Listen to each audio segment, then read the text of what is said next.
नमस्कार दोस्तों, कविता Yadav YouTube channel पर आप सभी का स्वागत है। जैसा कि आपको पता है, हमारी तैयारी चली हुई है हिंदी विषय से संबंधित टीजीटी पीजीटी परीक्षाओं के लिए। हमने हिंदी साहित्य के इतिहास को के अंतर्गत हिंदी साहित्य लेखन परंपरा को कंप्लीट किया है और हिंदी साहित्य के काल विभाजन एवं नामकरण को भी हमने कर लिया है। अब पिछली क्लास में हमने हिंदी साहित्य लेखन परंपरा के अंतर्गत आने वाले प्रश्न उत्तरों को किया था। आज हम कर लेते हैं हिंदी साहित्य इतिहास लेखन परंपरा का एक टेस्ट।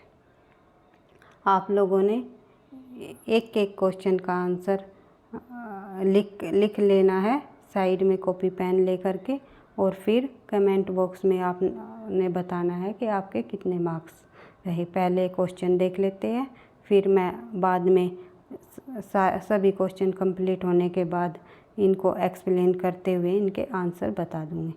सबसे पहले क्वेश्चन नंबर 1, हिंदी साहित्य के इतिहास की कितनी पद्धतियाँ हैं? 6, 4, 3 या 2? क्वेश्चन नंबर 2, हिंदी साहित्य के इतिहास लेखन की परंपरा का सूत्रपात किसने किया? आचार्य रामचंद्र शुक्ल ने, जॉर्ज ग्रियर्सन ने, गारसा दातासी ने या शिव सिंह सेंगर ने? क्वेश्चन नंबर 3, हिंदी साहित्य के सर्वप्रथम इतिहास ग्रंथ का रचनाकाल क्या है? 1883 ईस्वी, 1750 ईस्वी, 1839 ईस्वी या 1929 ईस्वी? क्वेश्चन नंबर 4, उस इतिहास ग्रंथ का नाम बताइए जिनमें लगभग 5000 कवियों का विवरण संकलित है। मिस्र बंधु विनोद, शिव सिंह सरोज, हिंदी साहित्य का अतीत या हिंदी साहित्य का इतिहास? क्वेश्चन नंबर 5, हिंदी साहित्य के इतिहास लेखन का प्रथम प्रयास किस भाषा में किया गया? जर्मन भाषा में, फ्रेंच भाषा में, हिंदी भाषा में या अंग्रेजी भाषा में? क्वेश्चन नंबर 6, तज़किरा-ई-शूरा-ई हिंदी किस ग्रंथ के रचनाकार कौन है? George Grierson, Garcin de Tassy, doctor Manmohan Singh या मौलवी करीमुद्दीन? क्वेश्चन नंबर 7, रामचंद्र शुक्ल का हिंदी साहित्य का इतिहास ग्रंथ कब प्रकाशित हुआ? 1829 ईस्वी में, 1929 ईस्वी में, 1931 ईस्वी में या फिर 1929 विक्रम संवत में? क्वेश्चन नंबर 8, हिंदी साहित्य का आलोचनात्मक इतिहास के लेखक कौन है? नलिन विलोचन शर्मा, रमाशंकर शुक्ल, रामकुमार वर्मा, रामचंद्र शुक्ल? क्वेश्चन नंबर 2, हिंदी साहित्य जनता के चित्तवृत्ति का संचित प्रतिबिंब साहित्य है, यह परिभाषा किसने दी? आचार्य रामचंद्र शुक्ल ने, हजारी प्रसाद द्विवेदी ने, बालकृष्ण भट्ट ने या भारतेंदु हरिश्चंद्र ने? क्वेश्चन नंबर 10, मिस्र बंधु विनोद के प्रथम 3 भाग कब प्रकाशित हुए? 1813 ईस्वी में, 1930 ईस्वी में, 1914 ईस्वी में या 1913 ईस्वी में? Question number 11, sketch of Hindi literature के लेखक कौन है? पादरी Edison Greaves, George Grierson, Garcin de Tassy, James Tod? Question number 12, Acharya Ramchandra Shukla के इतिहास ग्रंथ का क्या नाम है? हिंदी साहित्य का अतीत, हिंदी साहित्य का इतिहास, रसमीमांसा या हिंदी साहित्य का वैज्ञानिक इतिहास? क्वेश्चन नंबर 13, हिंदी में निम्नलिखित में से असत्य कथन कौन सा है? हिंदी साहित्य का आदिकाल, निम्नलिखित में से असत्य कथन कौन सा है? आचार्य रामचंद्र शुक्ल का हिंदी साहित्य का ग्रंथ सन 1929 ईस्वी में प्रकाशित हुआ। हिंदी साहित्य का आदिकाल डॉक्टर नगेंद्र की रचना है।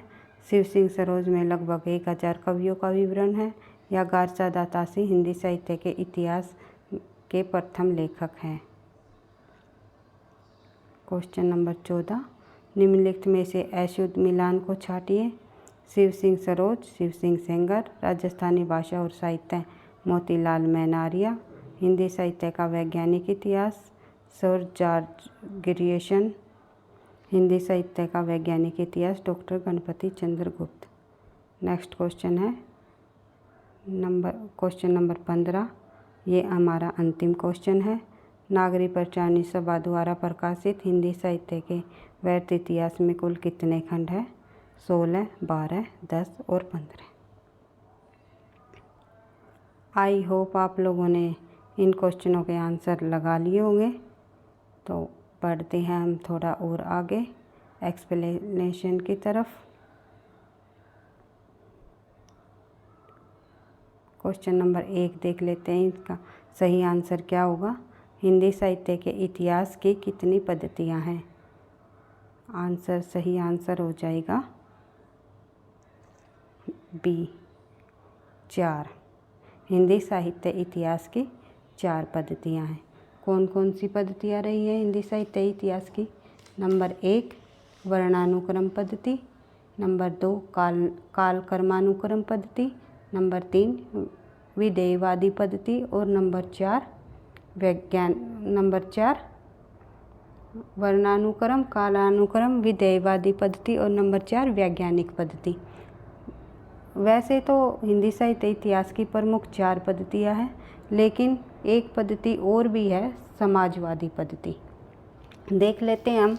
वर्णानुक्रम पद्धति गारसा दातासी और शिव सिंह सेंगर, इन दोनों ने अपनाई थी।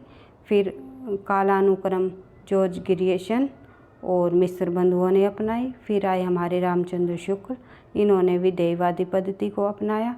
फिर गणपति चंद्र गुप्त ने वैज्ञानिक पद्धति को अपनाया। गणपति चंद्र गुप्त ने वैज्ञानिक पद्धति के आधार पर हिंदी साहित्य का वैज्ञानिक इतिहास लिखा। और एक हमारी जो 5वीं पद्धति है वो अधिक लोकप्रिय नहीं हुई, समाजवादी पद्धति। क्यों लोकप्रिय नहीं हुई? क्योंकि यह पद्धति कार्ल मार्क्स के सिद्धांत पर आधारित है और इस पद्धति में समाज को 2 वर्गों में बांटा गया है, एक शोषक वर्ग और दूसरा शोषित वर्ग। इसलिए यह पद्धति हमारी अधिक लोकप्रिय नहीं हुई। इसलिए मुख्य रूप से अगर हिंदी साहित्य के इतिहास की पद्धति पूछी जाए तो 4 पद्धतियों के नाम ही आएंगे। क्वेश्चन नंबर 2 देख लेते हैं। हिंदी साहित्य के इतिहास लेखन की परंपरा का सूत्रपात किसने किया? हिंदी साहित्य इतिहास लेखन परंपरा का सूत्र किसने किया? वो किया गारसा दातासी ने। इनका ग्रंथ का क्या नाम था? इस्तवार द लिटरेचर एंड हिंदुस्तान, जो कि 1839 में प्रकाशित हुआ। तीसरे नंबर पर देख लेते हैं हम। हिंदी साहित्य के सर्वप्रथम इतिहास ग्रंथ का रचनाकाल क्या है? अभी बताया है। हिंदी साहित्य के सर्वप्रथम इतिहास ग्रंथ गारसा दातासी का इस्तवार द लिटरेचर एंड हिंदुस्तान है, जो कि उनका प्रकाशन वर्ष है 1839। पहला भाग इनका 1839 में प्रकाशित हुआ और दूसरा भाग 1847 ईस्वी में। इस तरह नेक्स्ट क्वेश्चन देख लेते हैं। उस इतिहास ग्रंथ का नाम बताइए जिनमें लगभग 5000 कवियों का विवरण है। आंसर हो जाएगा हमारा मिश्र बंधु। मिश्र बंधुओं के जो मिश्र बंधु विनोद ग्रंथ है उसमें 5000 कवियों का विवरण है। बात कर लेते हैं हम शिव सिंह सेंगर की। तो शिव सिंह सेंगर ने कितने कवियों का विवरण किया था अपने इतिहास ग्रंथ में? लगभग 1000 कवियों का। क्वेश्चन नंबर 5, हिंदी साहित्य के इतिहास लेखन का प्रथम प्रयास किस भाषा में किया गया? तो आंसर हो जाएगा हमारा फ्रेंच भाषा में। और जो जॉर्ज ग्रियर्सन के जो हिंदी साहित्य का the modern vernacular literature of Hindustan, उसकी भाषा क्या रही? उनकी भाषा थी अंग्रेजी। नेक्स्ट क्वेश्चन देख लेते हैं। तज़किया ई सूरा ई हिंदी ग्रंथ के रचनाकार कौन है? ये हो जाएंगे हमारे आंसर मौलवी करीमुद्दीन, डी। नेक्स्ट क्वेश्चन देख लेते हैं। आचार्य रामचंद्र शुक्ल का हिंदी साहित्य का इतिहास ग्रंथ कब प्रकाशित हुआ? कब प्रकाशित हुआ था? ये हुआ था 1929 ईस्वी में। क्योंकि 1829 और 1929 विक्रम संवत में हम कंफ्यूज हो जाएंगे, तो 1929 ईस्वी है, ना कि 1929 विक्रम संवत। ठीक है, नेक्स्ट कर लेते हैं। लेकिन डॉक्टर रामचंद्र शुक्ल ने जब हिंदी साहित्य का काल विभाजन किया था तो विक्रम संवत के आधार पर किया था। और इनका जो इतिहास ग्रंथ है वो कब प्रकाशित हुआ? 1929 ईस्वी में। नेक्स्ट देख लेते हैं हम, हिंदी साहित्य का आलोचनात्मक इतिहास के लेखक कौन है? तो आंसर हो जाएगा हमारा डॉक्टर रामकुमार वर्मा। इनका जो हिंदी साहित्य का आलोचनात्मक इतिहास है, मैंने बताया था हिंदी साहित्य का ये आलोचनात्मक इतिहास एक अधूरा इतिहास माना गया है। नेक्स्ट देख लेते हैं, जनता की चित्तवृत्ति का संचित प्रतिबिंब साहित्य है। यह परिभाषा किस आचार्य ने दी थी? ये दी थी हमारे आचार्य रामचंद्र शुक्ल ने। नेक्स्ट, मिस्र बंधु विनोद के प्रथम 3 भाग कब प्रकाशित हुए? मिस्र बंधु विनोद के प्रथम 3 भाग कब प्रकाशित हुए? 1813, 1930, 1914 या 1913? 1913 ईस्वी में प्रकाशित हुए। और चौथा भाग कब प्रकाशित हुआ? 1934 ईस्वी में। नेक्स्ट देख लेते हैं,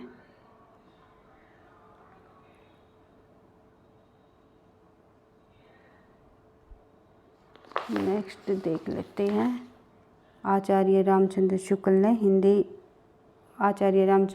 के इतिहास ग्रंथ का क्या नाम है? आचार्य रामचंद्र शुक्ल के इतिहास ग्रंथ का क्या नाम है हमारा?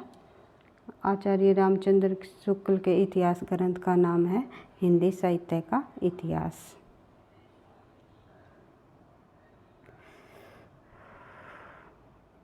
आंसर हो जाएगा हमारा बी, हिंदी साहित्य का इतिहास।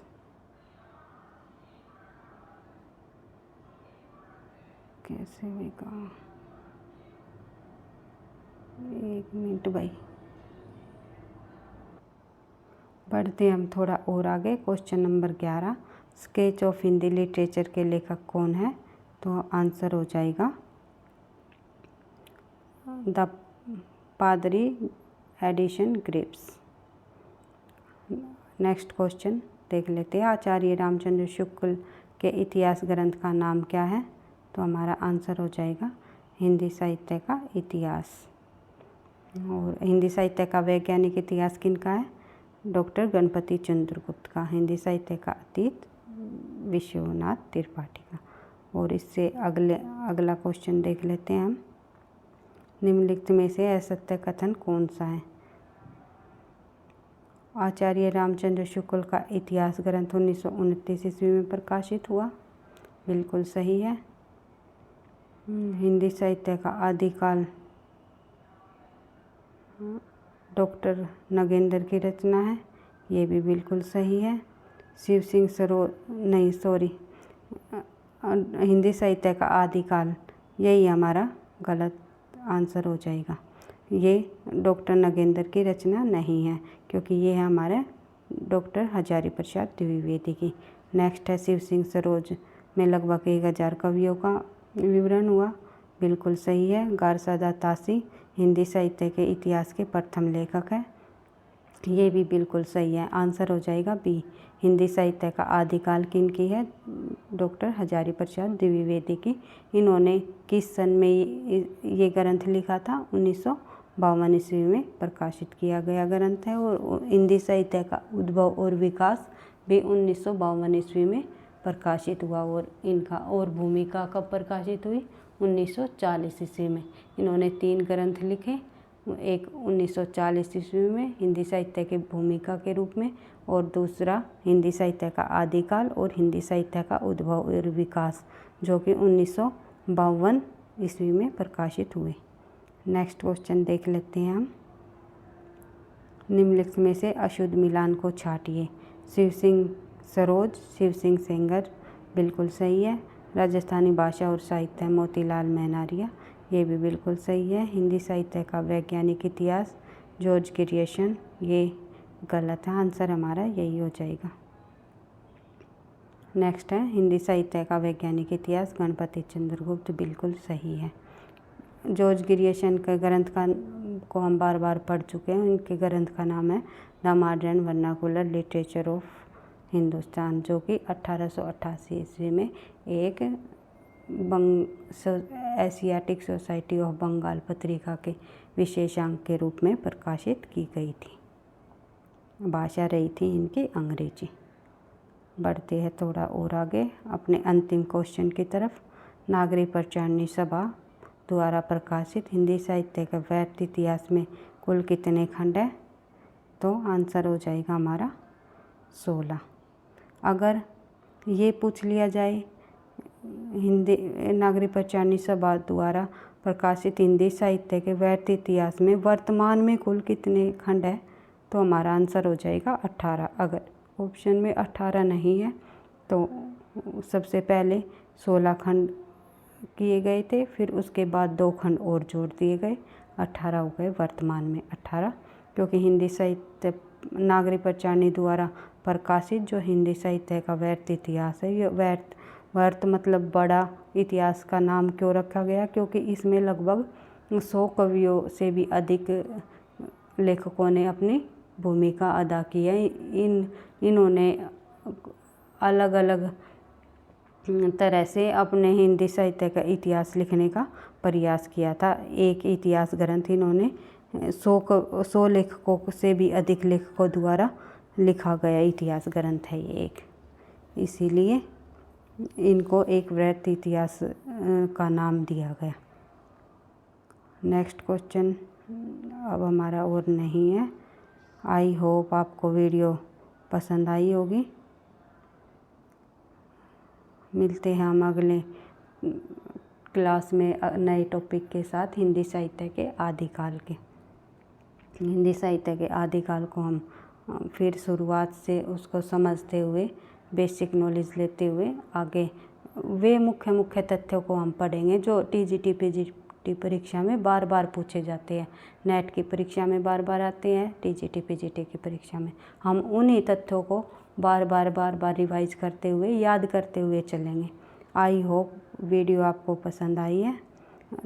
आप नए हो चैनल पे तो चैनल को सब्सक्राइब करो, लाइक करना, मुझे भी मोटिवेशन मिलेगा। और इम्पोर्टेंट बात आपको एक और बता देती हूँ, अगर आप शुरुआत से सिलेबस के अकॉर्डिंग अपने मुख्य तथ्यों को याद करते हुए चलोगे तो एग्ज़ाम के टाइम ज़्यादा बर्डन भी नहीं आएगा और हमें सिर्फ रिवीजन करने की ही ज़रूरत होगी। यहीं से हम बार बार रिवाइज करते हुए हम याद करते हुए आगे बढ़ेंगे, अपने पूरे पाठ्यक्रम को इस प्रकार से कंप्लीट कर लेंगे। और आप लोगों के जितने भी मार्क्स आए हैं इस टेस्ट में कमेंट बॉक्स में ज़रूर बताना। पढ़ते रहना, आगे बढ़ते रहना। Thank you and best of luck.